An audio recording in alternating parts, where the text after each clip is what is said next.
नमस्कार, स्वागत है आपका राज्यसभा टीवी में। आपके साथ मैं हूं अभिलाषा पाठक। आप सभी को ईद बहुत बहुत मुबारक हो। आज बुलेटिन में आपको बताएंगे कि 2 महीने के लंबे अंतराल के बाद घरेलू विमान सेवाएं जो हैं वो बहाल हो गई हैं आंध्र प्रदेश और पश्चिम बंगाल को छोड़कर। कैसे सेवाएं आज बहाल हुई हैं इसके बारे में विस्तार से आपको बताएंगे। साथ ही आपको बता दें कि प्रवासी मजदूरों की दिक्कतों को दूर करने के लिए, उनकी सामाजिक सुरक्षा का ख्याल रखने के लिए उत्तर प्रदेश सरकार ने कामगार श्रमिक सेवा योजना और रोजगार कल्याण आयोग का गठन किया है, जो मजदूरों की बीमा का, उनकी सामाजिक सुरक्षा का ख्याल रखेगी। साथ ही आपको बता दें कि संसद के स्थायी समितियों की बैठकों का आयोजन हो, इसके लिए संसद के दोनों सचिवालयों की तैयारियों का जायजा लिया उपराष्ट्रपति एम वेंकैया नायडू ने और लोकसभा के अध्यक्ष ओम बिरला ने। साथ ही आपको बता दें कि वंदे भारत मिशन के तहत स्वदेश लौटने का सिलसिला जारी है भारतीयों का। राज्यों में कोविड-19 की क्या स्थिति है, स्वास्थ्य मंत्रालय और गृह मंत्रालय की ओर से क्या कुछ जानकारियां साझा की गई हैं, वो भी आपको बताएंगे। और दुनिया में कोविड-19 की क्या स्थिति है, ये भी जानेंगे। तो बने रहिए हमारे साथ बुलेटिन में। आइए शुरुआत करते हैं अहम खबर के साथ।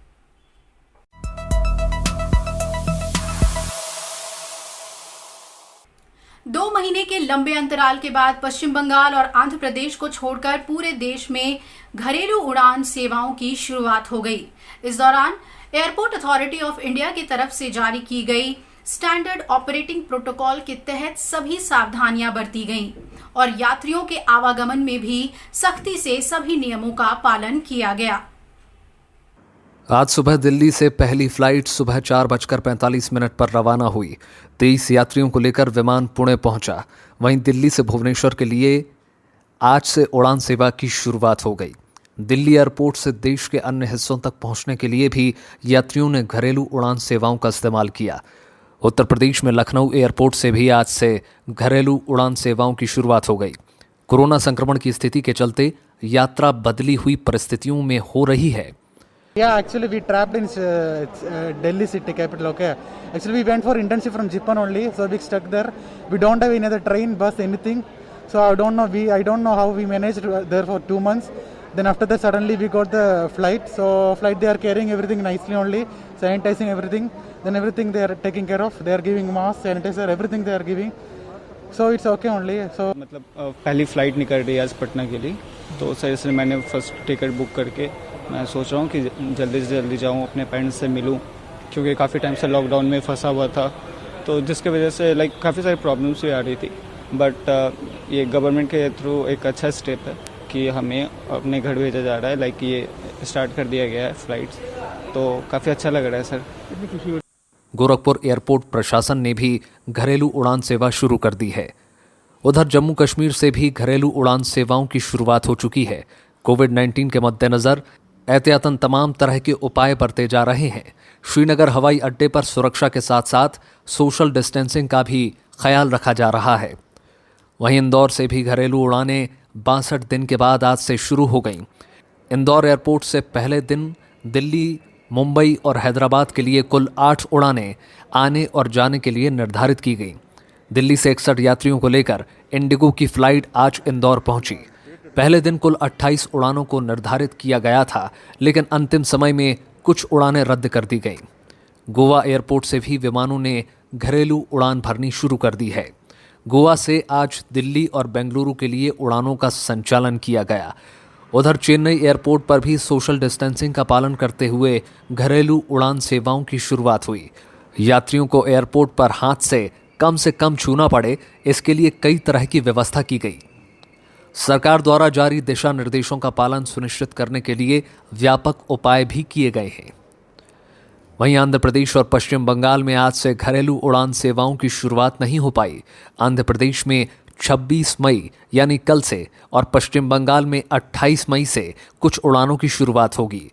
नागरिक उड्डयन मंत्री हरदीप सिंह पुरी ने कहा है कि आंध्र प्रदेश में विजयवाड़ा और विशाखापट्टनम हवाई अड्डों से उड़ानें कल से और पश्चिम बंगाल से सीमित सेवा बृहस्पतिवार से शुरू होगी। उड़ान सेवाओं का इस्तेमाल करने के लिए जो दिशा निर्देश लागू किए गए हैं वो इस तरह हैं। भारतीय हवाई अड्डा प्राधिकरण से जारी मानक संचालन प्रक्रिया के अनुसार यात्रियों को उड़ान के निर्धारित समय से 2 घंटे पहले हवाई अड्डे में पहुंचना होगा। वेब चेकिंग करने वाले यात्रियों को ही एयरपोर्ट में प्रवेश की अनुमति दी जाएगी और यात्रियों को अपना बोर्डिंग पास खुद लेकर आना होगा ताकि एयरपोर्ट पर टिकट विंडो पर किसी तरह की भीड़ ना जुटे। हवाई यात्रा कर रहे यात्रियों के लिए मास्क और दस्ताने पहनना जरूरी है। यात्रियों के फोन में आरोग्य सेतु ऐप का होना अनिवार्य है और हवाई अड्डे के प्रवेश द्वार पर इसकी जांच की जाएगी। हालांकि 14 साल से कम उम्र के बच्चों के लिए यह अनिवार्य नहीं है। हवाई अड्डे में टर्मिनल बिल्डिंग में प्रवेश करने से पहले यात्रियों की थर्मल स्क्रीनिंग भी होगी। प्रत्येक यात्री को केवल एक बैग ले जाने की अनुमति होगी और उनको ट्रॉली का इस्तेमाल ना करने की सलाह दी गई है। हवाई अड्डा संचालन सामान के सैनिटाइजेशन की पर्याप्त इंतजाम करेंगे। बुजुर्ग, गर्भवती महिलाओं और बच्चों को अभी के लिए हवाई यात्रा से बचने की सलाह दी गई है। आपको बता दें कि कोविड महामारी पर नियंत्रण के लिए केंद्र सरकार ने देशव्यापी लॉकडाउन के चलते घरेलू उड़ानों का परिचालन 2 महीने पहले रोक दिया था।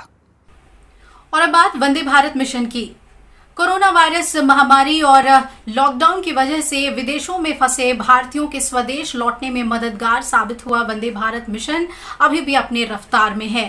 हजारों भारतीय स्वदेश लौटने के लिए लगातार एयर इंडिया और एयर इंडिया एक्सप्रेस के विशेष विमानों का इस्तेमाल कर वापस लौट रहे हैं।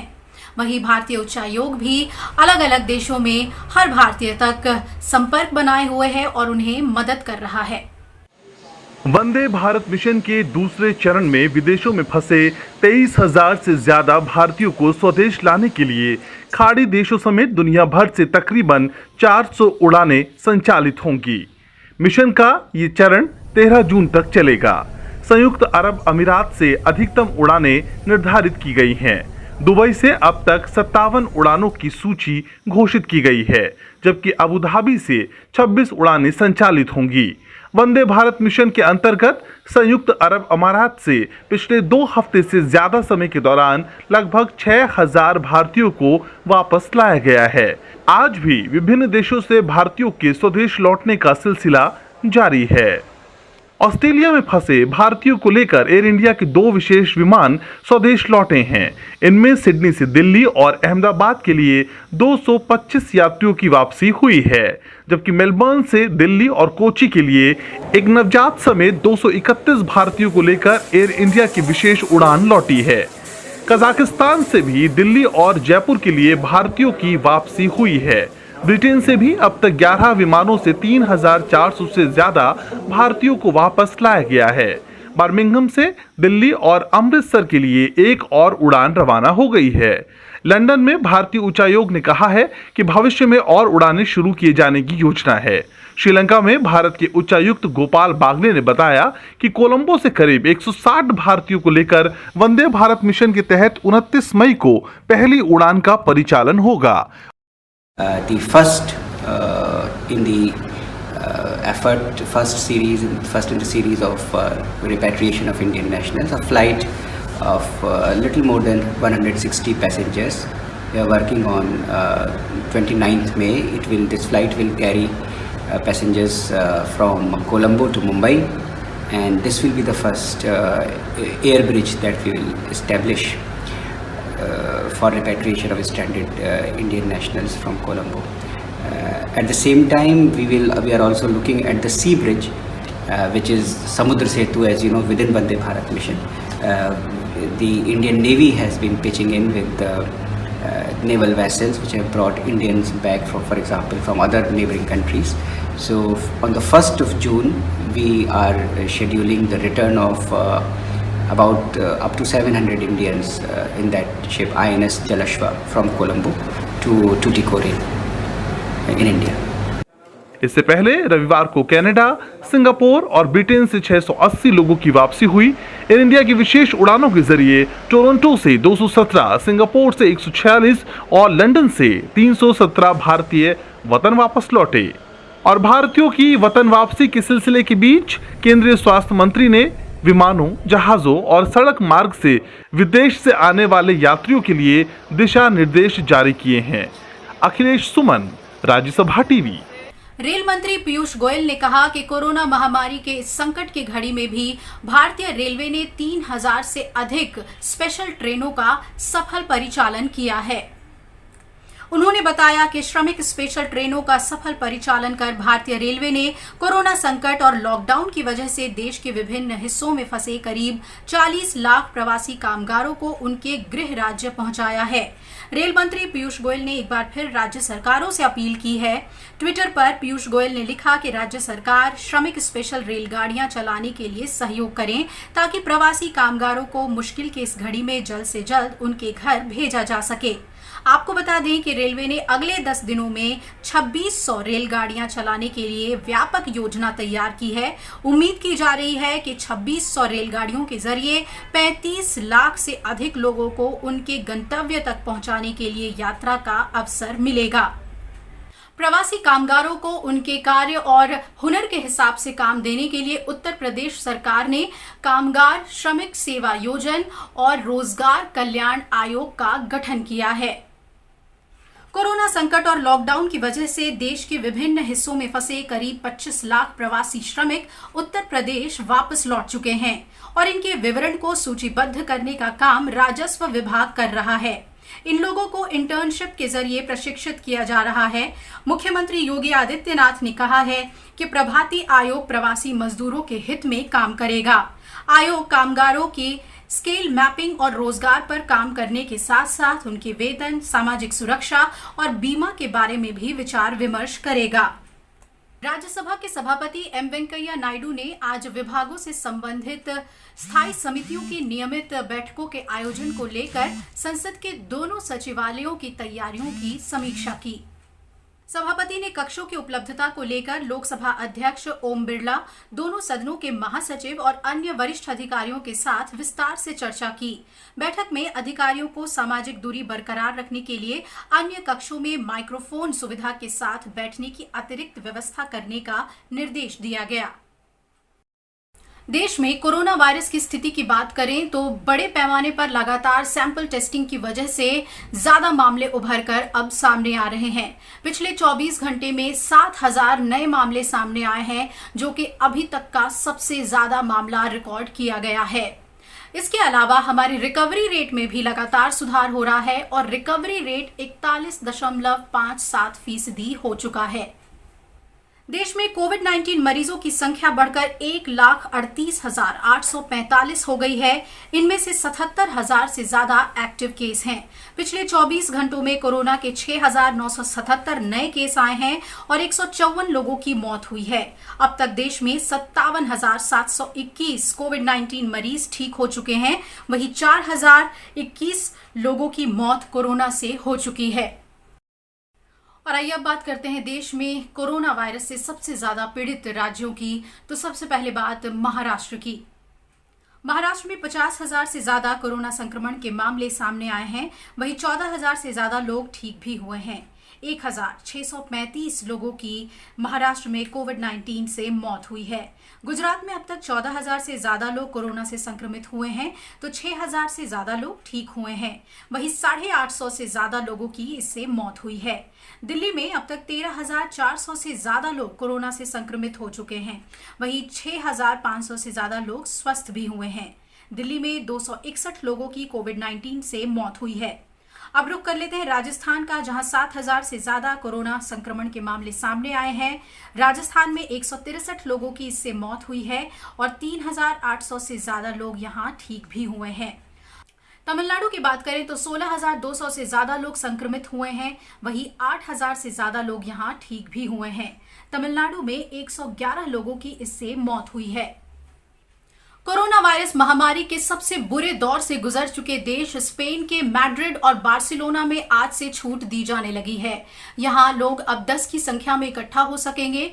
पार्क्स भी यहां पर खोल दिए गए हैं और संग्रहालयों को भी कुछ सीमित संख्या के आगंतुकों के लिए अनुमति दे दी गई है म्यूजियम्स को खोलने के लिए। बात करें न्यूजीलैंड की तो यहाँ पर लोग 100 की संख्या में अब इकट्ठा हो सकेंगे और कोविड-19 के फैलाव को रोकने के लिए जो उपाय न्यूजीलैंड में किए गए थे उसमें अब ढील दी जाने लगी है। वहीं ब्राजील इस वक्त सबसे ज्यादा पीड़ित देशों में नजर आ रहा है। सबसे ज्यादा संक्रमित देशों में ब्राजील दूसरे स्थान पर पहुंच गया है। पूरे विश्व में अगर कोविड-19 से संक्रमित लोगों की संख्या की बात करें तो ये संख्या अब 54,24,000 पे पहुंच गया है, जबकि मरने वालों की संख्या 3,45,000 पे पहुंच गई है। आइए नजर डालते हैं उन देशों पे जो सबसे ज्यादा पीड़ित हैं।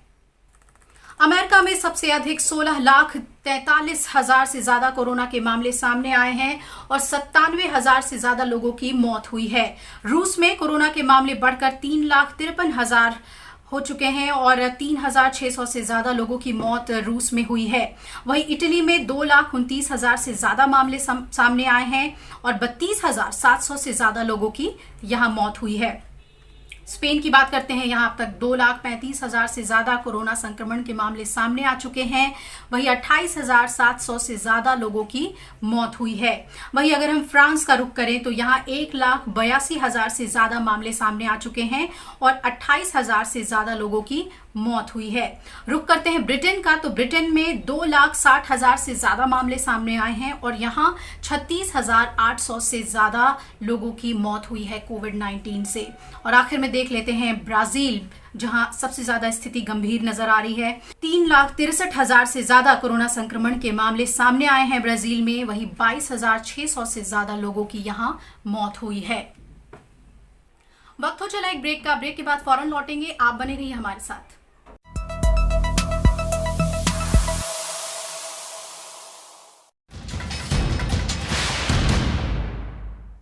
भीड़भाड़ वाले इलाकों में ना जाएं। धार्मिक, सांस्कृतिक, मनोरंजन, शैक्षणिक आयोजन से लेकर खेलकूद की गतिविधियों से दूर रहें।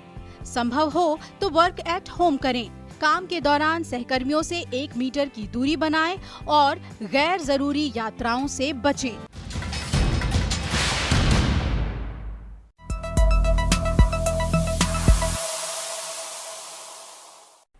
ब्रेक के बाद स्वागत है आपका। ये रुक करते हैं अगली खबर का।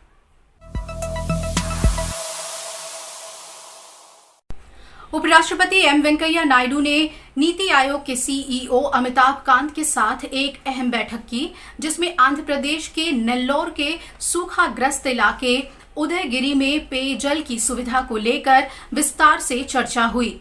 उदयगिरी क्षेत्र की पेयजल और सिंचाई संबंधी जरूरतों पर इस बैठक में चर्चा हुई। बैठक में पेयजल और स्वच्छता मंत्रालय के सचिव और जल संसाधन मंत्रालय के सचिव भी मौजूद थे।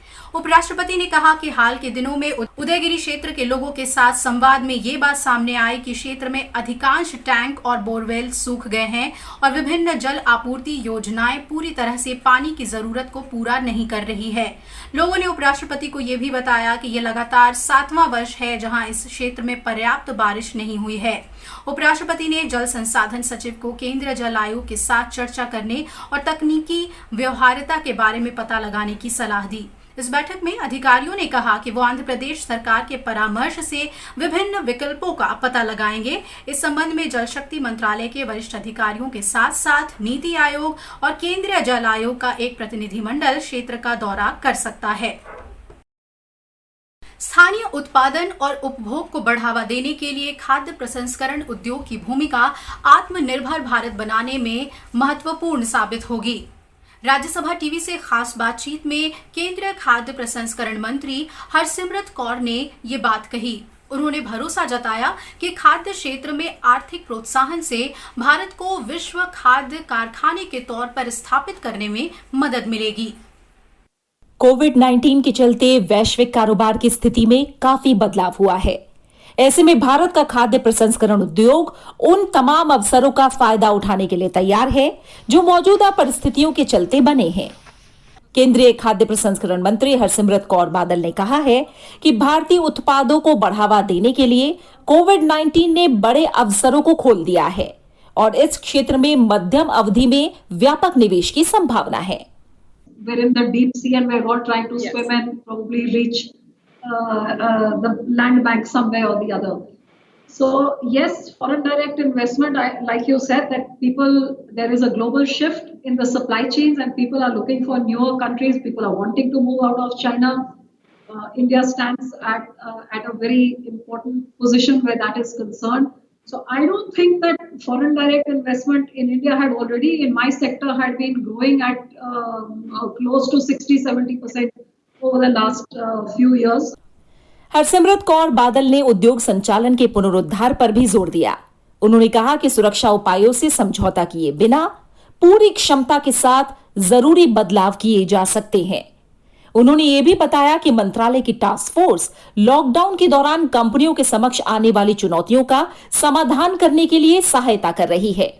That whatever was in the warehouses, whatever was in the pipeline, whatever was in the supply chains, in the shops, reached people so that they could stay within their houses. So we started that activity way before probably anybody else did, and interacting with the industry, opening up this 24/7 helpline and a help desk. Constantly the industry would give us inputs, we would interact with the Home Ministry, get those guidelines issued, those orders issued, and even to the extent that down to a district level, whether we had to call up a thana or we had to call up the chief secretary or the district magistrate. उन्होंने कहा कि खाद्य प्रसंस्करण मंत्रालय के सक्रिय दृष्टिकोण उद्योगों के सामने खड़े हुए मुद्दों का समय पर निवारण करने की सुविधा प्रदान की है। खाद्य उत्पादों की आपूर्ति बनाए रखने और खाद्य सामग्री, गोदाम संचालन, श्रमिकों और वाहनों की आवाजाही से संबंधित चुनौतियों का समाधान करने के लिए सरकार ने पहले ही आवश्यक सलाह जारी कर दी है। कृति मिश्रा, राज्यसभा टीवी। अभी तक राजस्थान में गंभीर संकट बनी हुई टिड्डियों ने इस सदी में पहली बार बुंदेलखंड के किसानों को गहरी चोट पहुंचाई है। 1993 के बाद ये भारत में टिड्डियों का सबसे बड़ा हमला है। हालांकि रबी की फसलें कट चुकी हैं, लेकिन अभी भी साग सब्जियां और चारे की फसलें बड़े पैमाने पर खेतों में हैं। देश में कोरोना वायरस की मुसीबत के बीच आसमान से एक और मुश्किल ने इन दिनों राजस्थान, मध्य प्रदेश और उत्तर प्रदेश के किसानों की नींद उड़ा रखी है। ये मुसीबत है टिड्डियों की। यह आफत आई है पड़ोसी देश पाकिस्तान से। 1993 के बाद टिड्डियों का भारत पर यह बहुत बड़ा हमला है। बीते साल राजस्थान और गुजरात में टिड्डी दल ने किसानों को काफ़ी नुकसान पहुंचाया था। पंजाब और हरियाणा में भी इनका असर रहा है, लेकिन ताज़ा हमले का दायरा काफ़ी बड़ा होता दिख रहा है। 23 मई से मध्य प्रदेश और उत्तर प्रदेश के बुंदेलखंड इलाके में इन्होंने खेती बाड़ी को भारी नुकसान पहुंचाया है। झांसी में टिड्डियों का ऐसा हमला पहली बार देखा गया है। उत्तर प्रदेश ने आगरा से लेकर सिद्धार्थनगर तक 17 जिलों को हाई अलर्ट पर रखा है।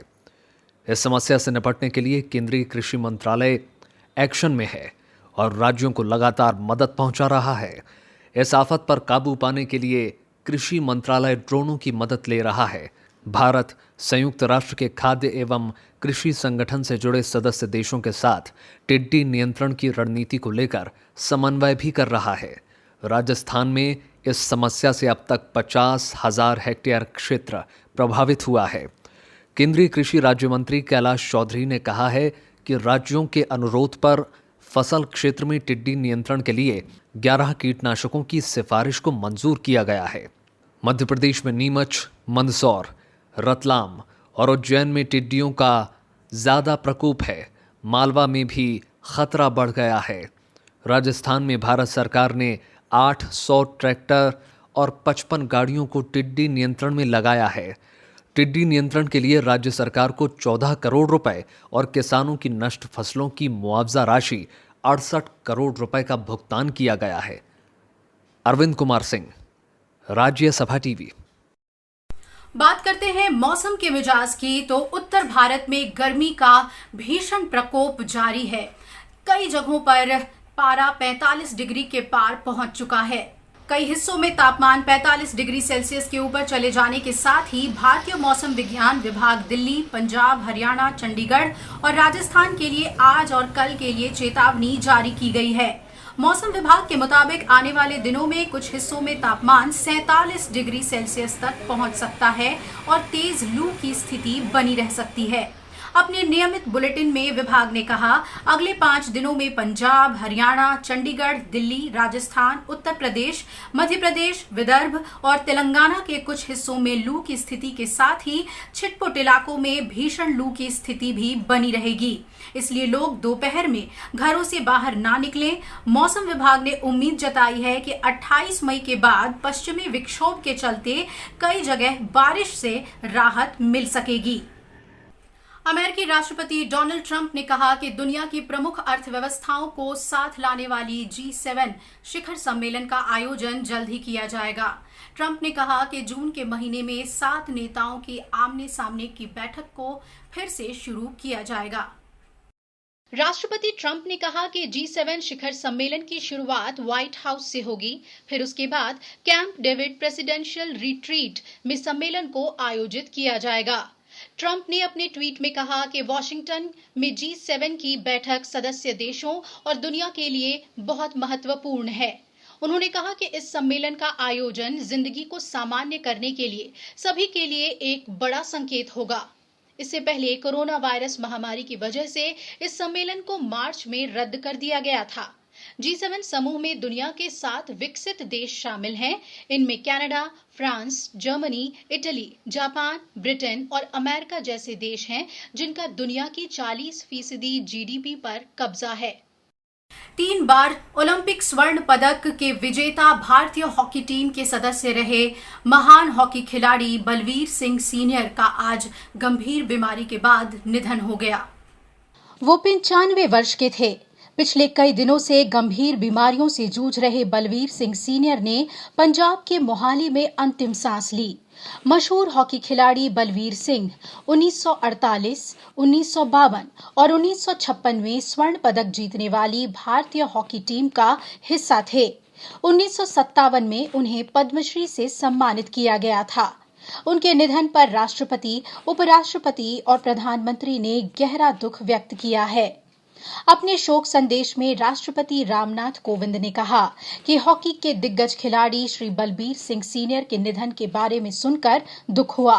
3 बार ओलंपिक स्वर्ण पदक विजेता, पद्मश्री से सम्मानित और भारत के महानतम खिलाड़ियों में से एक बलबीर सिंह जी से भारत की भावी पीढ़ियां प्रेरणा पाती रहेंगी।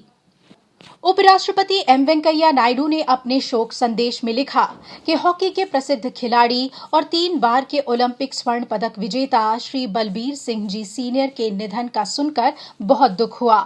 भारतीय हॉकी को विश्व में प्रतिष्ठा दिलाने में आपका योगदान सदा स्मरण किया जाता रहेगा। वहीं प्रधानमंत्री नरेंद्र मोदी ने कहा कि पद्मश्री बलबीर सिंह सीनियर जी को उनके यादगार खेल प्रदर्शनों के लिए हमेशा याद किया जाएगा। निस्संदेह एक शानदार हॉकी खिलाड़ी और उन्होंने एक महान संरक्षक के रूप में भी अपनी पहचान बनाई। उनके निधन से पीड़ा हुई उनके परिवार और शुभचिंतकों के प्रति संवेदना। उपराष्ट्रपति एम वेंकैया नायडू ने आज महान क्रांतिकारी रास बिहारी बोस को उनकी जयंती पर श्रद्धांजलि दी। उन्होंने कहा कि रास बिहारी बोस भारत मां के वीर सपूत थे। सशस्त्र आंदोलन में विश्वास रखते हुए उन्होंने जापान जाकर इंडियन इंडिपेंडेंस लीग की स्थापना की थी। उनकी देश के प्रति निष्ठा सभी नागरिकों, खासतौर पर युवाओं के लिए हमेशा अनुकरणीय रहेगी और देश की एकता और अखंडता की रक्षा में अपना सर्वस्व समर्पण करने की प्रेरणा देगी। वहीं लोकसभा अध्यक्ष ओम बिरला ने भी रास बिहारी बोस को श्रद्धांजलि देते हुए कहा कि आजादी के संघर्ष में उनके योगदान और कुर्बानी को हमेशा याद रखा जाएगा। कोरोना वायरस की वजह से घोषित लॉकडाउन के बीच आज पूरे देश में ईद मनाई गई। सामाजिक दूरी का पालन करते हुए ईद की नमाज आज घर पर ही अदा की गई। राष्ट्रपति, उपराष्ट्रपति और प्रधानमंत्री नरेंद्र मोदी ने सभी को ईद की मुबारकबाद दी है। दिल्ली की जामा मस्जिद समेत देश भर की दूसरी मस्जिदों में कोरोना वायरस के कारण इस साल ईद पर पहले जैसी चकाचौंध देखने को नहीं मिली। ईदगाह और मस्जिदें सूनी रही। लॉकडाउन की वजह से लोगों ने घरों में ही ईद की नमाज अदा की। सोशल डिस्टेंसिंग का पालन करते हुए लोगों ने रब की बारगाह में कोरोना से निजात की दुआ मांगी। इस ईद उल फित्र के मनाने के साथ साथ सब लोगों ने मिलकर ये दुआ की है कि मुल्क में अमन, शांति, भाईचारा कायम रहे और देश की एकता और अखंडता के साथ हम सब मिलकर उसका पालन करें। मुस्लिम धर्मगुरुओं ने आगे भी लोगों से कोरोना संक्रमण से जुड़े सभी सरकारी गाइडलाइन का पालन करने की अपील की। रमज़ानुल मुबारक के 30 रोज़े रखने के बाद आज हिंदुस्तान के मुसलमानों ने ईद उल फित्र का त्यौहार मनाया और लॉकडाउन का पालन करते हुए तमाम हिंदुस्तानी मुसलमानों ने अपने अपने घरों में और ख़ुद मैंने भी अपने घर में नमाज नफल चाश्त अदा किया। ईद उल फितर के मौके पर राष्ट्रपति रामनाथ कोविंद ने देशवासियों से एक दूसरे का ख्याल रखने की अपील की। वहीं उपराष्ट्रपति एम वेंकैया नायडू ने कामना की कि ईद देशवासियों के लिए रहमत और बरकत लेकर आएगी। प्रधानमंत्री नरेंद्र मोदी ने ट्वीट कर देशवासियों को बधाई दी। प्रधानमंत्री ने इस मौके पर सभी लोगों के बेहतर स्वस्थ रहने की कामना की। मोहम्मद फातेह टीपू, राज्यसभा टीवी। और इसी के साथ इस बुलेटिन में फिलहाल इतना। आप जुड़े रहिए राज्यसभा टीवी के साथ। नमस्कार।